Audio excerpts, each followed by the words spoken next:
Se você acha que seus pais foram muito duros com você, talvez essa lista de animais negligentes te dê um maior entendimento sobre maus pais. Os cavalos fêmeas ou éguas têm um período de gestação de cerca de 1 ano. Pode parecer muito tempo, mas os elefantes não concordam com isso. Eles carregam seus filhotes por até 22 meses antes de dar à luz. Ao contrário dos outros animais que preferem descansar à espera da chegada da cria, para as éguas, a gravidez significa festa. No momento em que a égua engravida, ela sai para passear pelo rebanho e acasala com todos os garanhões. Embora pareça sem sentido, pois ela já está grávida, há uma explicação razoável. Os cavalos machos são bastante orgulhosos e agressivos com seus rivais, mas se um garanhão pensar que o potro novo é dele, as chances de que ele machuque o filhote cairão para 0. Portanto, a intenção real das éguas é manter os potros seguros, tornando impossível para os garanhões determinar quem é o verdadeiro pai, o que é uma boa qualidade materna. É por isso que as éguas estão no final da nossa lista. As fêmeas do cuco são famosas por abandonar seus filhotes antes mesmo de nascerem. Elas simplesmente põem ovos nos ninhos de outras aves e partem para sempre. É difícil distinguir os ovos nativos dos abandonados. Por isso, as azaradas aves que adotam incubam a todos igualmente. Enquanto isso, os pássaros cucos desfrutam da vida livremente. Infelizmente, esse não é um acordo em que todos saem ganhando. O filhote de cuco traz caos e perdas para os pais adotivos. Ele cresce mais rápido e eclode mais cedo, fazendo com que os filhotes menores de raça pura caiam do ninho. Os pardais são tão fofos, mas não se deixe levar por esse rostinho inocente. O pardal fêmea é uma mãe boa e carinhosa, mas também uma madrasta furiosa que pode assustar até a Cinderela. Os pardais são tipicamente monogâmicos, mas às vezes podem ter relações extraconjugais. Quando isso acontece, o pardal fêmea pode literalmente descobrir as outras fêmeas que acasalaram com seu parceiro e destruir seus ninhos. Por quê? Apenas para garantir que o pardal macho tenha tempo suficiente para ser pai de sua própria prole. Aparentemente, elas nunca ouviram falar de babás. As focas arpas são dedicadas aos seus filhotes durante as primeiras 2 semanas. Portanto, elas não podem ser chamadas de as piores mães do reino animal. Nesse curto período, elas mantêm seus filhotes por perto, amamentando e alimentando-os o tempo todo. Mas depois disso, as focas mães se despedem e deixam a geração mais jovem sozinha no gelo. Filhotes de foca ainda são muito vulneráveis, pois não sabem nadar, caçar ou se proteger. Eles devem ter pelo menos 2 meses de idade para aprender todas essas habilidades. Então, passam esse tempo esperando, perdendo peso e tentando não ser comidos por predadores. Não é de se admirar que apenas 1/3 de todas as pequenas focas realmente sobrevive ao primeiro ano de vida. Os hamsters são inofensivos, fofinhos e lindos, né? Mas ainda assim, eles têm um segredo obscuro que pode chocar seus donos se ninguém os avisar. Em alguns casos, as fêmeas podem confundir seus próprios filhotes com o jantar. Ninguém sabe exatamente o motivo, mas os cientistas desenvolveram várias teorias. Alguns sugerem que elas estão tentando repor os nutrientes após o parto. Outros afirmam que as mamães hamster podem se sentir estressadas e ameaçadas por ninhadas muito grandes, então essa ação é de certa forma um mecanismo de autoproteção. Para evitar esse final triste, os especialistas recomendam mantê-la longe de qualquer estresse e dar a ela todos os nutrientes necessários. Tudo ou nada é provavelmente o lema favorito dos ursos negros. Eles geralmente têm 2 ou 3 filhotes de cada vez, mas se a mãe ursa tiver apenas um filhote por algum motivo, é provável que ela o abandone, na esperança de uma ninhada maior no ano seguinte. Por quê? Provavelmente porque criar apenas um bebê não vale o esforço. E enquanto um filhote de urso negro pode aumentar as chances de sobrevivência por ter um irmão, os pandas seguem a tradição oposta. É difícil admitir, mas esses bichinhos fofinhos são pais bastante negligentes. As mamães pandas geralmente têm gêmeos, mas preferem cuidar de apenas um deles. Elas vão alimentar e amamentar o filhote mais forte. Enquanto isso, o mais fraco será negligenciado e forçado a sobreviver por conta própria. A explicação para tal crueldade é bastante prática. Os pandas comem bambu e ele não é nutritivo o suficiente para produzir leite para os 2 filhotes. Até os pandas que vivem no zoológico seguem a mesma tradição de abandono, mas felizmente os cuidadores dão leite a todos os filhotes igualmente. Os ursos polares não são totalmente brancos. A pele deles, que fica debaixo daqueles pelos todos, é preta. Eles precisam da cor branca para se camuflar durante suas caçadas. A cor preta absorve o sol melhor do que qualquer outra, enquanto a pelagem branca não bloqueia a luz solar. Os raios passam diretamente por ela. De certa forma, a pelagem dos ursos polares é transparente. Existe um mito de que cães e gatos enxergam o mundo em preto e branco. Na verdade, eles apenas não conseguem distinguir algumas cores. Ninguém sabe ao certo como os cachorros enxergam. Alguns pensam que eles só veem duas cores, que podem ser azul e amarelo, até onde sabemos. Mas eles conseguem ver tons de outras cores melhor do que as pessoas. E os gatos têm uma visão noturna maravilhosa. Eles precisam de 7 vezes menos luz do que um humano para enxergar no escuro. Antes, acreditava-se que as girafas fossem mudas, mas recentemente descobriu-se que elas emitem sons de baixa frequência à noite, para se comunicar entre si. Durante o dia, elas não dizem uma só palavra e alertam umas às outras sobre algum perigo de um jeito inusitado, mexendo suas sobrancelhas bem desenvolvidas. Mexendo as orelhas. À noite, certamente é difícil enxergar as sobrancelhas, então elas começam a falar de verdade. Enquanto ainda estamos falando sobre as girafas, vamos comentar que esses animais dormem muito mais que meia hora por dia, mas provavelmente não tanto quanto você dorme. O padrão de sono delas é bem típico. Após monitorar uma manada de girafas, pesquisadores descobriram que elas dormiam à noite e tiravam pequenas sonecas à tarde. No total, cada girafa dormia cerca de 5 horas por dia. As gaivotas podem beber água salgada. Há glândulas excretoras de sal perto dos olhos delas, que purificam a água salgada muito rápido. E os resíduos salgados saem pelas narinas dessa ave. Sim, você adivinhou. Focinho salgado. Os pinguins de Adélia são muito românticos. Eles só têm um parceiro para a vida toda. O macho precisa dar uma pedra para a fêmea se quiser criar uma família. Podemos dizer que a tal pedra é como uma aliança de casamento. Assim como os humanos, porém a fêmea pode recusar o presente. E por falar em amor, as raposas também são românticas. Os machos são bons pais e maridos. Eles dedicam suas vidas a seus entes queridos, cuidam das fêmeas e até catam pulgas de suas pelagens. As raposas macho melhoram suas tocas e participam ativamente da criação de seus filhotes. Os golfinhos conseguem dormir com um olho fechado e o outro aberto. Metade do cérebro sonha e descansa, enquanto a outra metade monitora atentamente o ambiente para se proteger do perigo. Como eu queria ter esse cérebro quando preciso participar de reuniões e aulas chatas. Ei, eu não disse nada, hein? Além disso, os golfinhos controlam suas respirações manualmente. Eles podem até se afogar se o cérebro inteiro adormecer. As lontras marinhas são os dorminhocos mais fofos de todos os animais.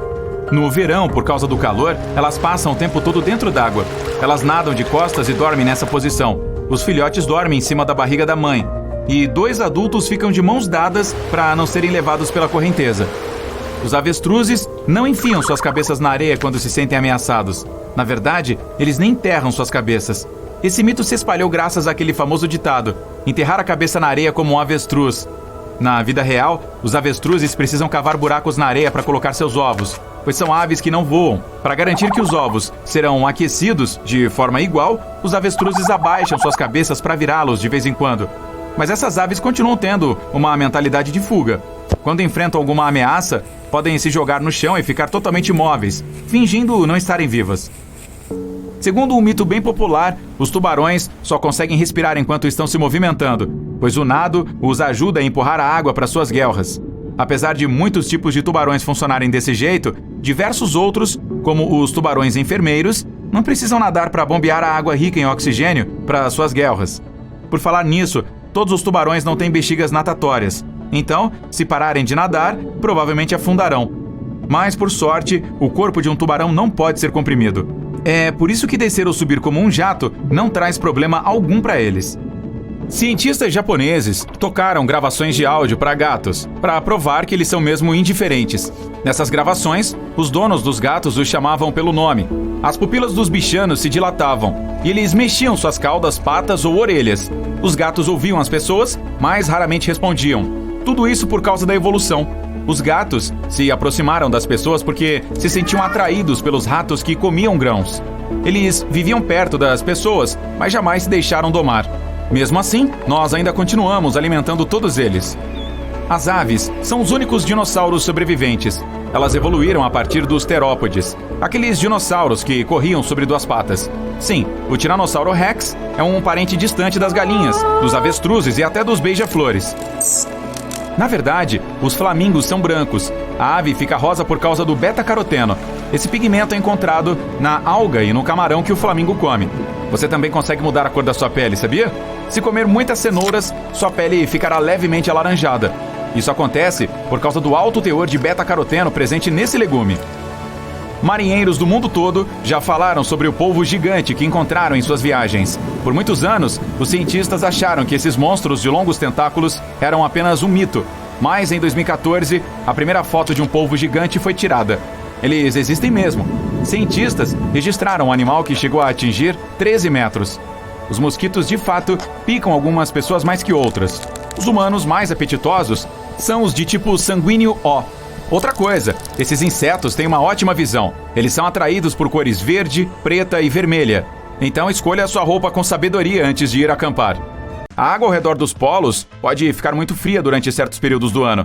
Há muitos peixes que vivem lá, mas quando isso acontece, eles precisam nadar para sobreviver. Contudo, há um grupo especial de peixes nativos do Oceano Antártico perto da Antártida. As temperaturas lá são de menos 2 graus Celsius a 4 graus Celsius. Tecnicamente seria temperatura de congelamento, mas os sais dissolvidos na água do mar não permitem que ela congele. E esses peixes podem sobreviver porque têm uma característica especial chamada glicoproteína, que os ajuda a se sentirem confortáveis, pois ela atua como uma espécie de anticongelante natural. É uma proteína que impede que todos esses cristais de gelo se formem em seu sangue e ajuda que ele continue fluindo normalmente. Você já se perguntou como pequenos animais como formigas respiram? Tente abrir a boca e a garganta, mas ao mesmo tempo mantenha o peito e o diafragma parados. O diafragma é uma estrutura muscular que separa as cavidades torácica e abdominal em todos os mamíferos.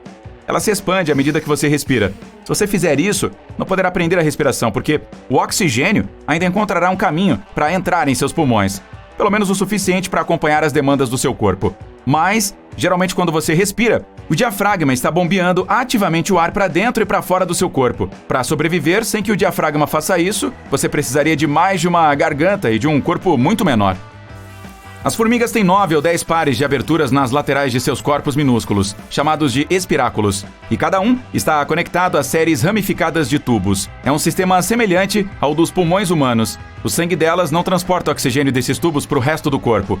Em vez disso, os tubos espalham esse oxigênio. As terminações desses ramos chegam diretamente às membranas de suas células. Isso só pode funcionar em animais muito pequenos. Quando o corpo é maior que 2 centímetros, esses tubos são muito longos e não conseguem difundir o ar de forma rápida o suficiente. Há algumas razões pelas quais as girafas têm pescoços longos, que por sinal podem atingir até 2 metros de comprimento. À primeira vista parece que a evolução lhes deu esses pescoços para alcançar as folhas mais doces das árvores. É um acesso exclusivo com o qual outros animais só podem sonhar. Assim, as girafas não precisam competir pelo melhor alimento. Mas com o tempo, os pesquisadores perceberam que essa não é a única razão. Eles também acreditam que o pescoço pode ser um bom aliado quando girafas masculinas entram em combate, assim como antílopes masculinos e veados usam seus chifres. Quanto mais grosso o pescoço, maiores as chances de vencer o combate. Alguns insetos brincam de morto quando há um predador por perto. Por exemplo, em uma pesquisa, os cientistas observaram larvas de formiga-leão. Elas são capazes de se fazer de mortas por 61 minutos. Como isso ajuda? Imagine o seguinte, digamos que você esteja em um jardim onde veja um monte de arbustos idênticos com frutas maduras. Você vai para o primeiro arbusto e começa a coletar e comer frutas. Gostoso! É tão simples! E você está fazendo isso relativamente rápido. Mas à medida que coleta as frutas, fica cada vez mais difícil encontrar mais, além de ser meio irritante, porque leva muito mais tempo agora do que no começo. Então você precisa decidir se quer ficar lá e tentar encontrar mais, ou simplesmente mudar para outro arbusto para ter tudo fácil e rápido mais uma vez. Supondo que você seja o predador e sabendo que os predadores são gananciosos, você procurará maneiras de comer o máximo de frutas possível no menor período de tempo possível. Isso significa que você vai adiante e começa a coletar frutas de outro arbusto, e do próximo, e por aí vai. Pesquisadores aplicam a mesma lógica quando se trata de larvas de pássaros e formigas-leão. Parece que os insetos desperdiçam o tempo do predador ao se fazerem de mortos, o que tem um impacto significativo no que acontece depois. Dessa forma, incentivam o predador a procurar comida em outro lugar, porque eles não têm muito tempo a perder. Então se fingir de morto é, na verdade, uma boa maneira de se manter vivo. Dependendo da espécie, as aves jovens passam de 10 a 30 dias em seus ovos. Não tem ar lá dentro, mas a mãe natureza criou um mecanismo perfeito para que elas ainda possam respirar. À medida que um filhote jovem está crescendo dentro do ovo, ele desenvolve a partir do intestino um tipo de estrutura oca e semelhante a um saco. É como uma bolsa minúscula que se funde com uma segunda membrana que circunda o pintinho e a sua gema. Então, uma extremidade é presa ao pintinho, enquanto a outra está perto da superfície interna da casca do ovo. Dessa forma, essa membrana especial age como tecido pulmonar e conecta o mundo exterior ao sistema circulatório do pintinho. A maioria dos animais tem 2 olhos, mas algumas espécies precisam de mais. Por exemplo, alguns répteis, anfíbios e peixes têm um 3º olho no topo da cabeça. Não é algo que melhora muito a visão deles, mas simplesmente os ajuda a navegar pela luz do sol e a regular a temperatura corporal. Muitos invertebrados têm mais de 2 olhos. A maioria das aranhas tem 8. Dessa forma, elas podem identificar suas presas mais facilmente.